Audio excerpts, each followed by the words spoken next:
Longtooth's Tale.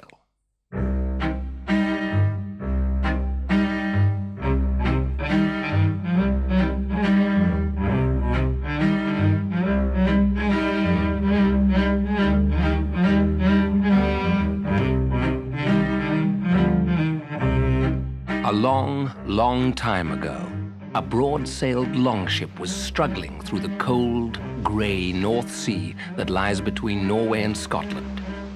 It was a wooden ship with the bow carved like a dragon's head and a huge red sail on the mast with a great black raven painted on it. The people in the ship were Vikings, seafaring folk who liked to sail here and there, always on the lookout for what they could steal.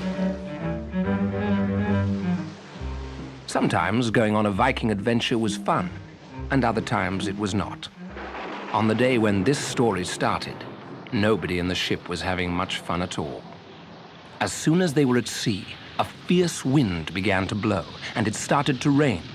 Then a thick white fog came down, so they could hardly see the oars in their hands, let alone where they were going. All the Viking crew just sat and grumbled. All, that is, except the cabin boy, Niall, who had climbed up the mast to keep a lookout for rocks.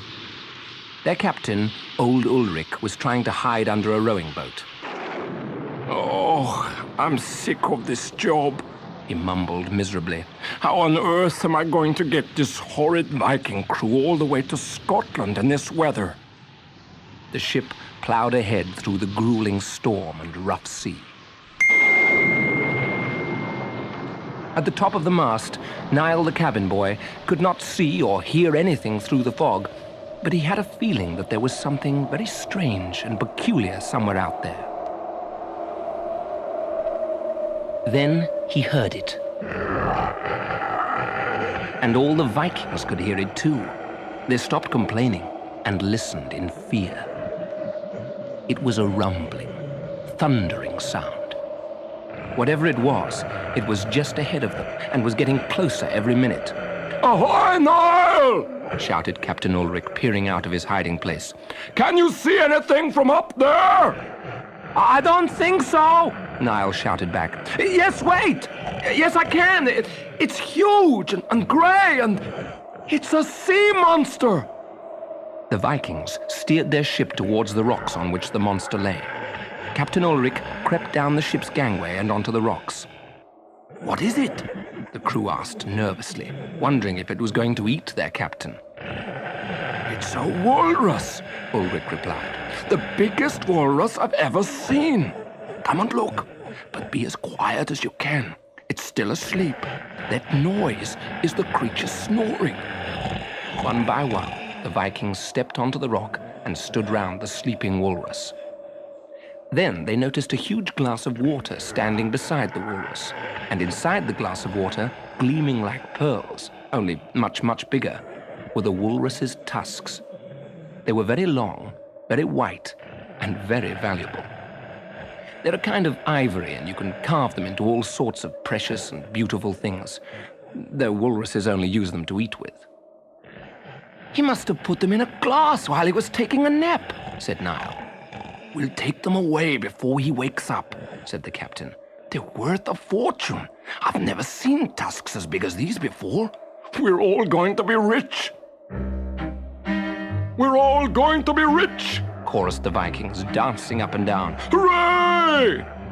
So the crew cheerfully carried off the walrus's tusks, glass and all, climbed back into the ship, and rowed off as quickly as they could. The walrus rolled over dreamily on his rock, opened his eyes, yawned, and stretched his flippers. "What a pleasant, refreshing nap," he said to himself. It was not until he was properly awake that he realized there was something wrong, something missing from his rock. Now, what was wrong? What was it? His teeth. Where were they? Where could they have gone? As he waddled about in circles on the rock, looking under every bunch of seaweed, something a long way off caught his eye. It was hardly bigger than a speck on the horizon, but although the walrus was old, his eyes were very sharp and he could see that the speck was actually a sail. It was square and red, and had a big black bird on it. A sail. A Viking sail. That meant a Viking ship. It must have passed this way. Oh, no.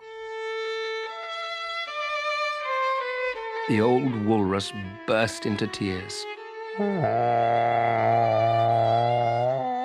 The sound of a walrus crying is one of the saddest, loneliest, unhappiest things in the world. It's also one of the loudest, louder even than the sound of a walrus snoring. The walrus's relations heard it and hurried towards the rock to see what was happening. The Vikings heard it too, even though they were miles away. They rowed faster to get away from the sound before it made them feel sorry for what they'd done. "Why, Grandfather Longtooth, whatever is the matter?" asked the walruses who had swum up to his rock.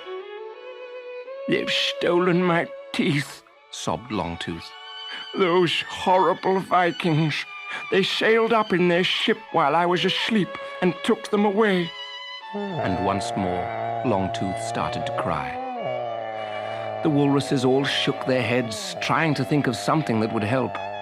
At last, one young walrus said hopefully, "You could go and see the oldest, biggest, wisest walrus of us all. Perhaps he'd know what to do." "But that's me," sniffed Longtooth. "I am the oldest, biggest, wisest walrus of us all, and I don't know what to do." And he began sobbing again. "Never mind, Grandfather Longtooth," they all said. "We expect you'll think of something sooner or later." And with that, they swam off again and left Longtooth alone on his rock. Longtooth sat sadly in the rain, staring miserably out to sea. What was he to do? After a long time, the sky grew brighter and the sun began to shine. Colors grew out of the air. A big half circle of red, orange, green, blue, indigo, and violet appeared. A rainbow. The walrus's face lit up. A rainbow, of course. That was the answer. Everyone who lives in the far north knows that a rainbow is not just sunshine behaving in an unusual way. Really, there is only one rainbow, which people keep seeing over and over again, coming and going to different places because it floats about and is really a magic bridge. One end floats over the earth, while the other end bends over the edge of the world and joins another world called Asgard, where the gods of the north live. Odin, king of the gods, had made it out of bits left over when the world was finished. Longtooth looked at the rainbow and made up his mind there and then what he was going to do. "I'll swim out to the rainbow," he thought, "and climb up to Asgard and see the gods. They'll know how to help me get my teeth back." And so Longtooth dived into the water and swam out until he reached the start of the rainbow. It was very big and high, much bigger than he had ever imagined. All the water around the rainbow was striped purple, orange, and green. Longtooth reached out with a flipper and touched the rainbow. It seemed to be solid enough, if a bit slippery.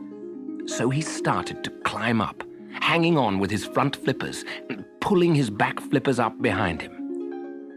How long would it take him to get to Asgard? And would there be anybody in when he got there? "I hope this is a good idea," he thought.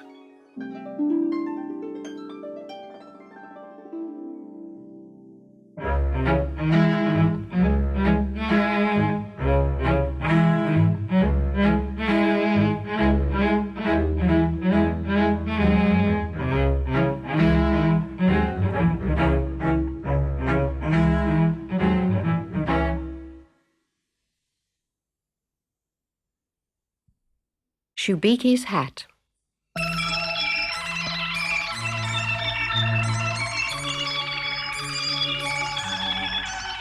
Shubiki had been saving her money for a long, long time to buy the most beautiful hat she had ever seen. It was made of dried woven grass and had a very wide brim and a bright red ribbon. Shubiki would often walk past the shop window where the hat was displayed, just to make sure it was still there. One winter morning, Shubiki found she had at last saved enough money to buy the hat. She went into the shop and tried it on for the first time. "It really suits you," said the shop assistant, "and it goes so well with your coat." Shubiki knew the assistant could not possibly mean that, because the hat did not fit very well, and it certainly did not go with her winter coat. But nothing was going to stop Shubiki wearing her hat. She was determined to wear it every day. As Shubiki left the hat shop, there was an enormous clap of thunder, and the rain poured down in bucketfuls. She made for the bus stop, but as soon as she joined the queue, the rain stopped and the sun began to shine through the thick black clouds. Suddenly, tiny green shoots appeared all over her hat.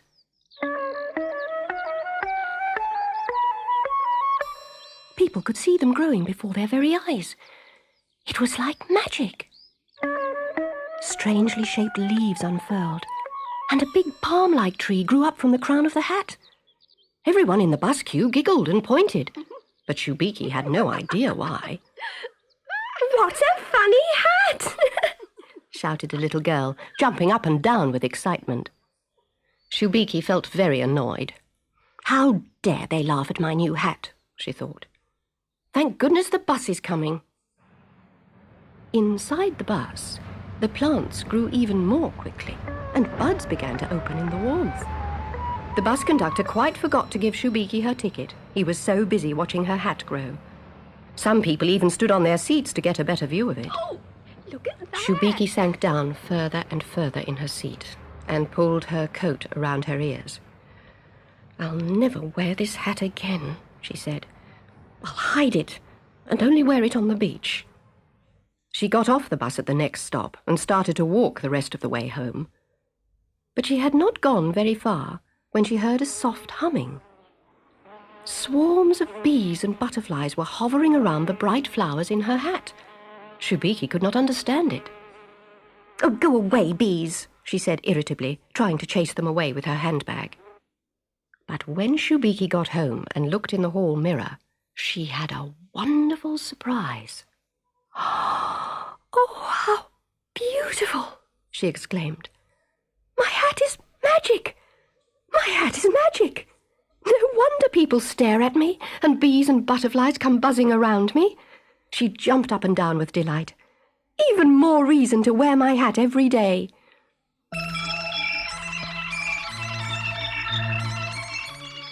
Now Shubiki walked about with her head held high so that everyone could see how proud she was of her growing hat. People came from far and wide to see it, and she was photographed for the local paper. A botanist took samples of the plants that grew on it, saying they were very rare.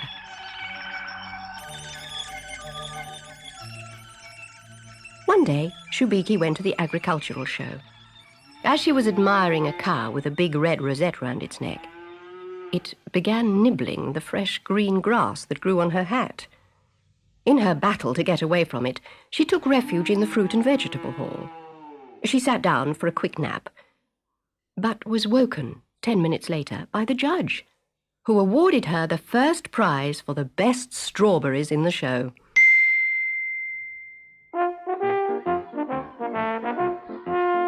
To celebrate, Shubiki took a trip to the seaside. Even there, everyone had heard about her magic hat. They wanted to be photographed standing next to her, and one little boy watered her hat with his lemonade. The bees went mad with excitement as the lemonade trickled down Shubiki's neck.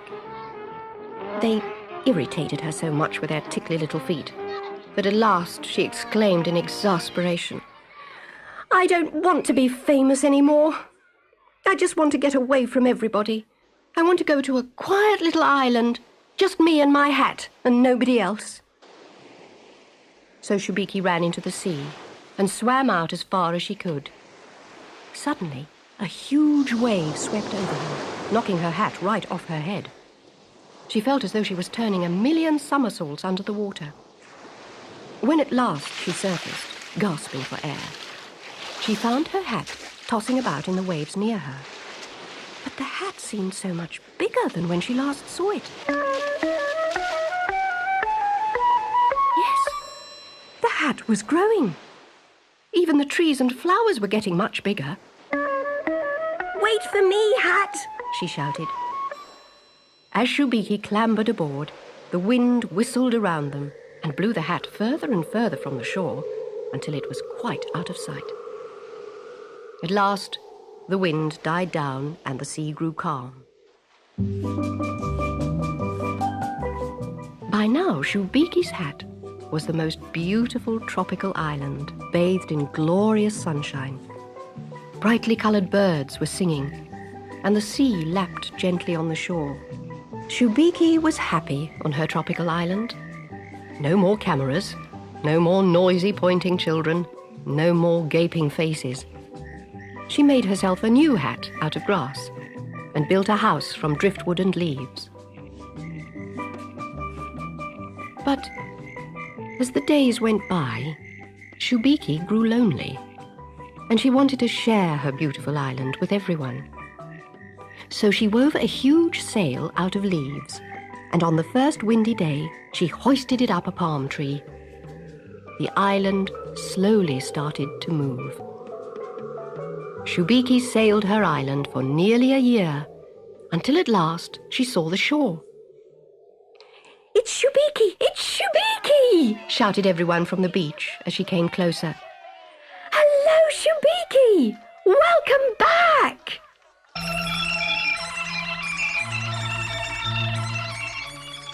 She was so pleased to see them. She anchored her island near the shore, and she lives there to this day, but not alone. Shubiki married the botanist, who is still investigating the reason for her growing hat. And her friends from the shore visit her on her island whenever they want to.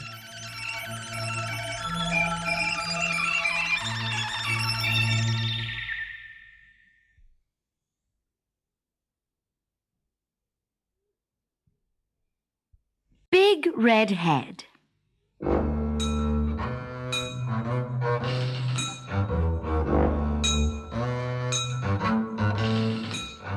Koshka lived in Jellican, a country ruled by a mad mountain, Big Red Head.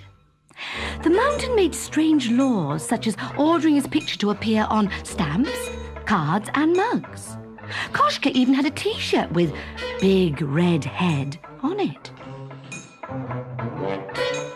One day, Big Red Head called everyone to his home in far-off Bexley Lane.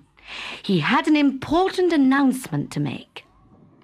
"From today, there are 2 new laws," he boomed. "Disobey them, and I'll destroy Jellican with a mighty earthquake. First, no one is to visit me. Second, no one is ever to mention my name. Now go away," he thundered.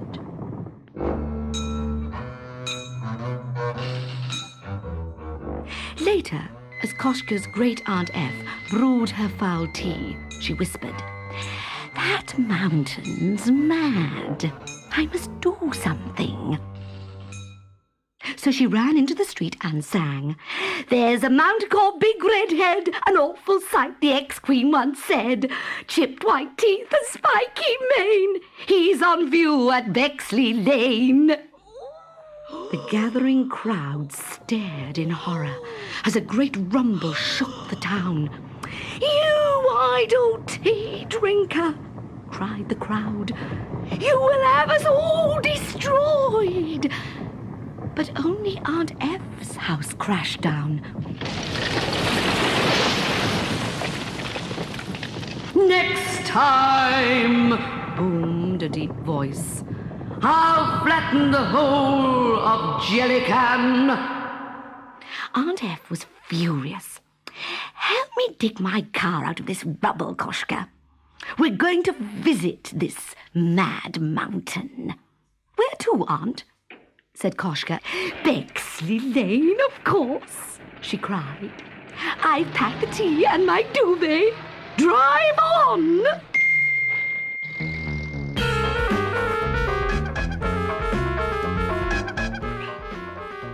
Koshka felt excited as they sped towards Bexley Lane. "What do you plan to do to—" "Well, you know who, Aunt," he whispered nervously. "Ah! Think about that when we get there," chuckled his great-aunt. Suddenly, the engines spluttered. The car shuddered and stopped. Koshka looked at the fuel gauge. "Oh, no, Aunt! We've run out of petrol. I'll brew some tea." "This is no time for your foul tea," moaned Koshka. Aunt F soon had the tea ready. "Into the petrol tank with it, Koshka." "What?" he said, but he did as he was told. Koshka started the car and it roared into life. "Drive on!" chuckled his great-aunt F, and off they sped.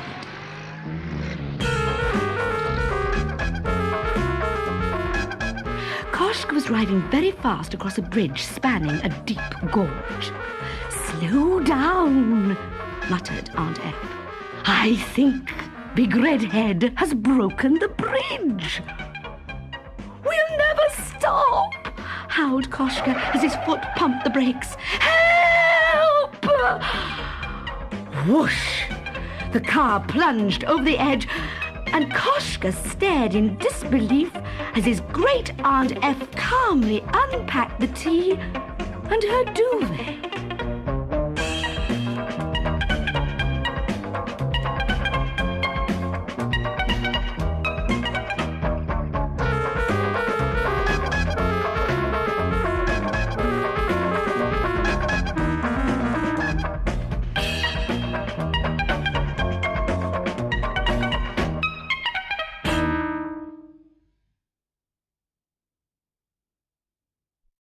The Tree That Sang.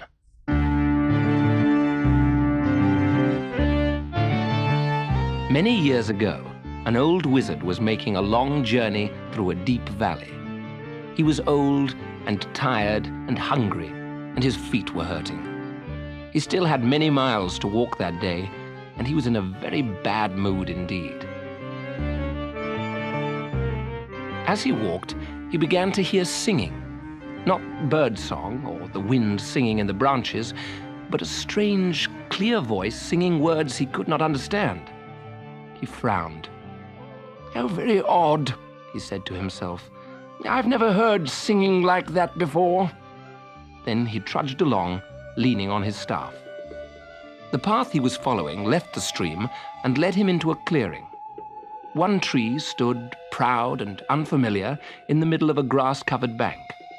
Its leaves flashed silver, and the sun glittered on its golden bark.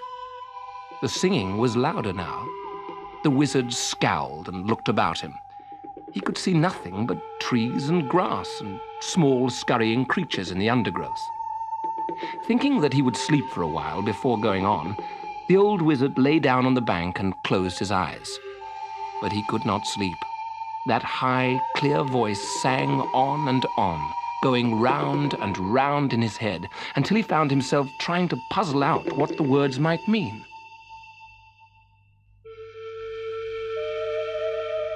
The wizard sat up. "No peace, not even in the forest," he muttered to himself. He looked around, but still he could not tell where the singing came from. "Well, somebody must be making this noise, and I'm going to stop them." The wizard stood up. He glared suspiciously into the branches of the tree, but there was no one there. Then he moved closer to the tree.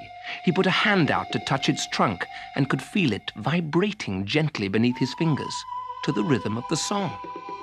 He realized it was the tree that was singing. "So, we have a singing tree, do we?" he grumbled to himself, fumbling in the pouch at his belt. "I'll soon stop you, my friend." The wizard pulled a length of string from his pouch and threw it into the air, muttering a spell under his breath.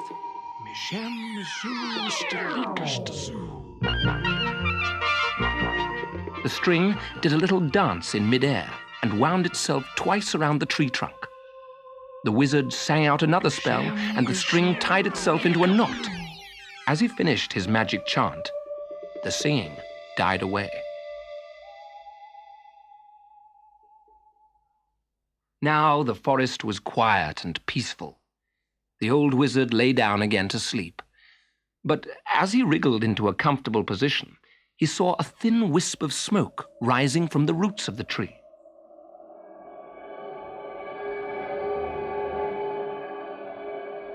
He sat up quickly as the smoke thickened into a swirling cloud. It hung there beside the tree, getting blacker and heavier every moment. The smoke cloud spun like a whirlwind, turned a vile, sickly mauve color, and began to change. It formed two repulsive-looking ears, long, hairy arms, and a bulbous, whiskery nose. The old wizard found himself face to face with a very large, very hungry-looking troll. "Ha!" It cried, prodding at the wizard's ribs. "Old fool, thou released me. The wizard Grimblegast set me here many ages ago, but thou silenced the song that held me prisoner. Now I shall eat thee." And with that, the troll reached out and grabbed the wizard by the throat. The wizard reminded himself that trolls are very stupid, and judging by the old-fashioned way this one spoke, it must have been trapped in the tree for a very long time indeed. With luck, it had forgotten just how cunning wizards can be.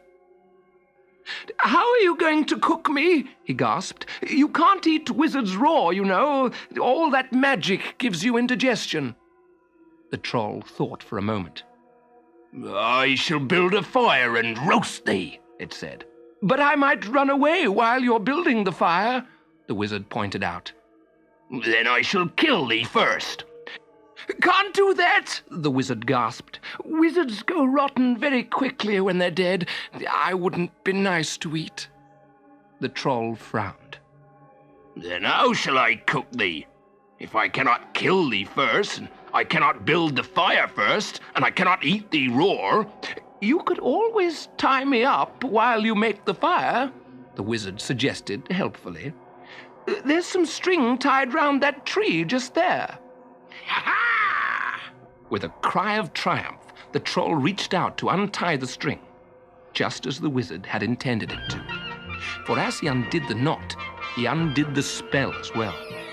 The tree's song burst out again, clearer and stronger than ever. The troll screamed and turned mauve and melted into smoke again. The smoke was sucked down into the earth between the tree's roots, and the wizard was safe. He picked up his piece of string and put it back in his pouch. Then he made another spell and set it around the tree so that no one, not even bad-tempered old wizards, could interfere with its song. And feeling much more cheerful, the wizard set off again.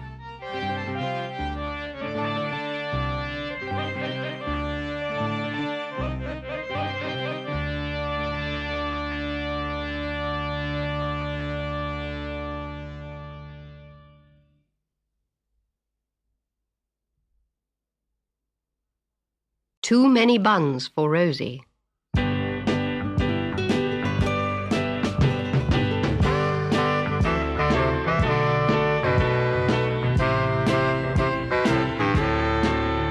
Rosie was an elephant who lived at the zoo.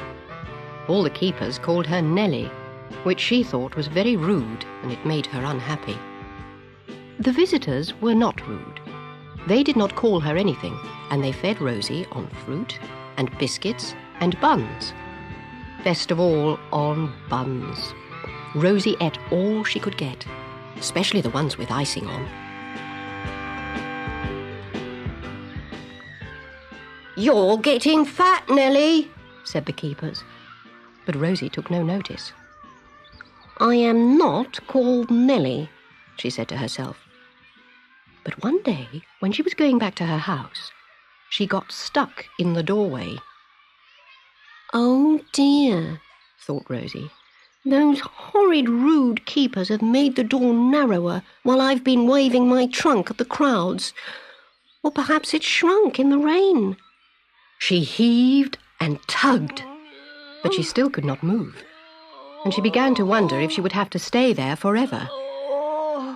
"Perhaps I have eaten too many buns," Rosie sobbed, and a big tear ran down her trunk. The keepers came and pushed, and the children shouted, "Ready, steady, go!" But she still could not move, and another tear rolled down her trunk.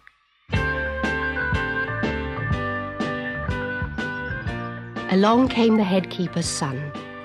He wiped Rosie's tears with a tablecloth he had brought specially from home. "Don't cry, Rosie," he whispered in her ear, and Rosie felt much better. "Why don't we rub Rosie's skin with oil so she'll slip through the door?" said the head keeper's son. "Good idea," said the head keeper. "Hurrah!" said the children. They used 100 bottles of coconut oil to make Rosie slippery, and then they all pushed. The head keeper pushed, the other keepers pushed, the children pushed. But the head keeper's son stood by Rosie's head and held her trunk gently. "Oh, Rosie," he whispered in her ear, "I do want you to get into your house, because it'll soon be dark." Then, pop! Rosie was pushed into her house at last, and the head keeper, all the other keepers, and all the children went home happy. But the head keeper's son stayed with Rosie for a long time and held her trunk and said, "I'd like to be your friend." Next morning, he brought a basket of fruit for Rosie's breakfast, and a bucket of paint and a brush. In his very best writing, he painted the word Rosie on the walls of Rosie's house. He told her that until she had lost enough weight to get back through the door, he would visit her every day. And that was exactly what he did.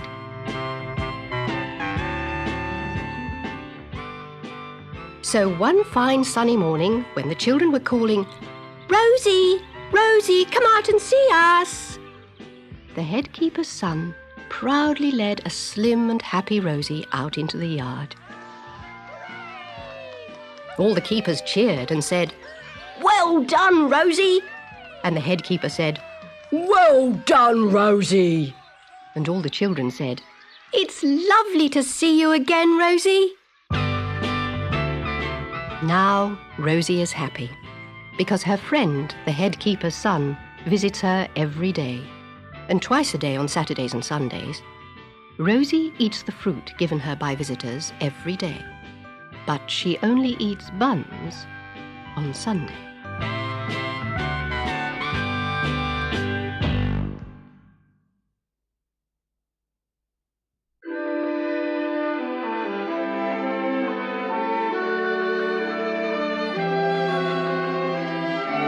J.M. Barrie's Peter Pan.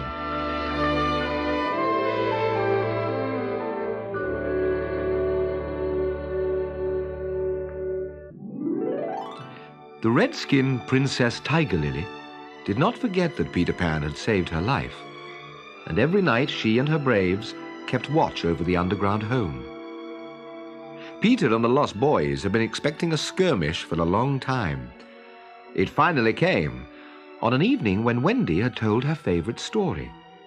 It was all about Wendy, John, and Michael leaving the Neverland and flying back home.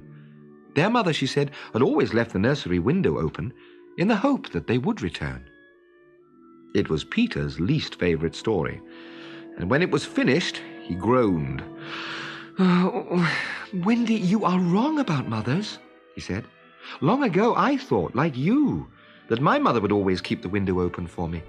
So I stayed away for moons and moons and then flew back.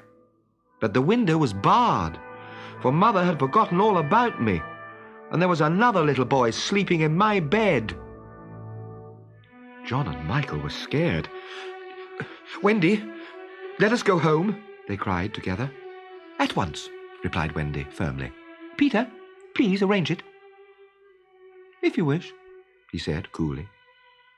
He did not want Wendy to leave, but he would not show it.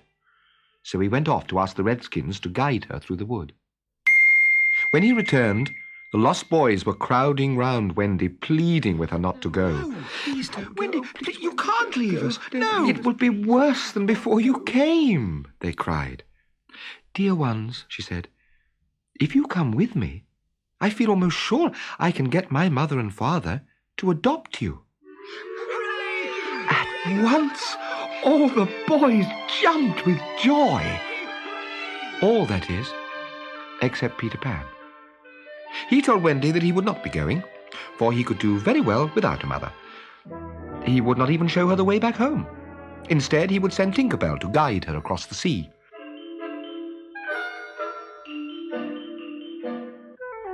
Peter skipped up and down the room, playing gaily on his pipes. "Now then," he cried, "no fuss, no blubbering. Goodbye, Wendy." And he held out his hand cheerily. Wendy had to take his hand, as it seemed that he did not want a kiss. Then Peter called on Tinker Bell to lead the way, and the little fairy darted up the nearest tree. But no one followed, for suddenly they heard shrieks and the clash of steel. The pirates had appeared out of the shadows of the night and taken the Redskins completely by surprise. A tremendous battle followed, and only Tiger Lily and a few trusted braves managed to escape with their lives. But the lost boys did not know this. When the sounds of battle had died away, they asked who had won, and the pirates, standing by the hollow trees, heard Peter's answer. "If the Redskins have won, they will beat the Tom-Tom. It is always their sign of victory." Hook smiled grimly and signaled to Smee to beat the Tom-Tom. After 2 beats, they heard Peter cry, "An Indian victory!" The children answered with a cheer and almost immediately repeated their goodbyes to Peter. The pirates smirked at each other and rubbed their hands. Quickly, Hook ordered one man to stand beside each hollow tree and the others to arrange themselves in a line. When the first boy emerged from his tree, he found himself in the arms of the pirate Checo, who flung him to Smee, who flung him to Starkey, and so on, until he fell at the feet of Captain Hook. All the boys were plucked from their trees in this ruthless way, and several of them were in the air at one time. Wendy was treated differently. Hook raised his hat to her and escorted her to the spot where the others were being doubled up and tied with their knees close to their ears. Only Slightly could not be tied up in this way, for every time they tried to pack him tight in one part, he bulged out in another. It did not take Hook long to realize what this meant. Slightly, who could not stop drinking water in hot weather, had swollen up. Then, instead of reducing himself to fit his tree, he had whittled his tree to make it fit him. Any average-sized man could now get down and up Slightly's tree. Hook ordered his men to fling the children into Wendy's little house, and the 4 stoutest men to raise it on their shoulders and carry it to the ship. Yo-ho, yo-ho, the Singing their hateful song, the pirates set off through the wood. As soon as he was alone, Hook tiptoed to Slightly's tree and listened for any sound from below. All was as silent as above, so he climbed into the hollow trunk and let himself go into the unknown. He had feared that Peter would be waiting for him, dagger in hand. But when he reached the bottom, he saw, over the top of Slightly's door, that Peter was fast asleep. Hook reached down for the catch of the door and found, to his fury, that it was beyond his reach. He rattled the door and flung himself against it. Then he noticed something standing on a ledge within easy reach. It was a cup of medicine that Wendy had left for Peter, She was always chiding him to take it. Hook knew that Peter was in his power. Shaking with joy, he took a small bottle of yellow liquid poison from his pocket and poured 5 drops into Peter's cup. Then, after one long gloating look, he wormed his way up the tree and sped into the wood. Peter slept on.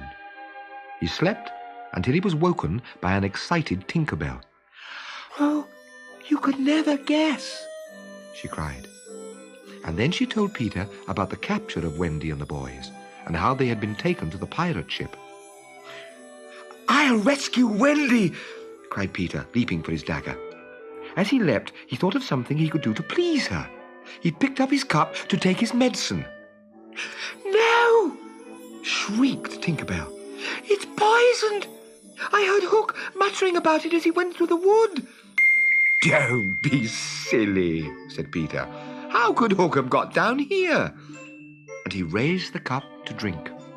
There was no time for words. With one of her lightning movements, Tink got between his lips and the medicine and drank every drop. In a moment, she was reeling in the air. "It was poisoned," she said softly. "And now I am going to die." Then she tottered to her tiny bed and lay down. Peter knelt beside her, and as her light grew fainter, tears ran down his face.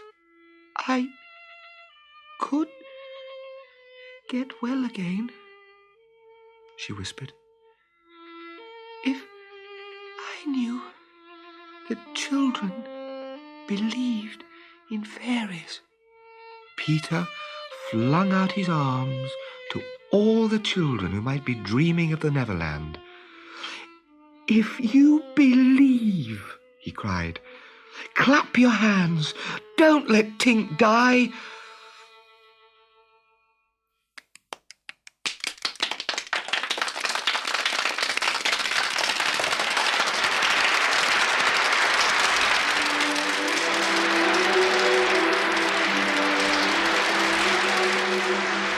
All over the world, children clapped, and as they clapped, Tink's light grew stronger, and she popped out of her bed and flashed through the room merrier than ever.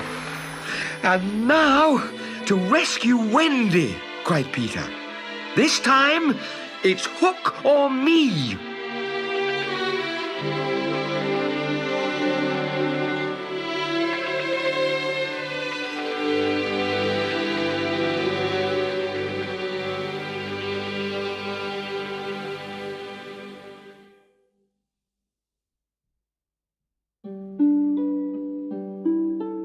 The moon.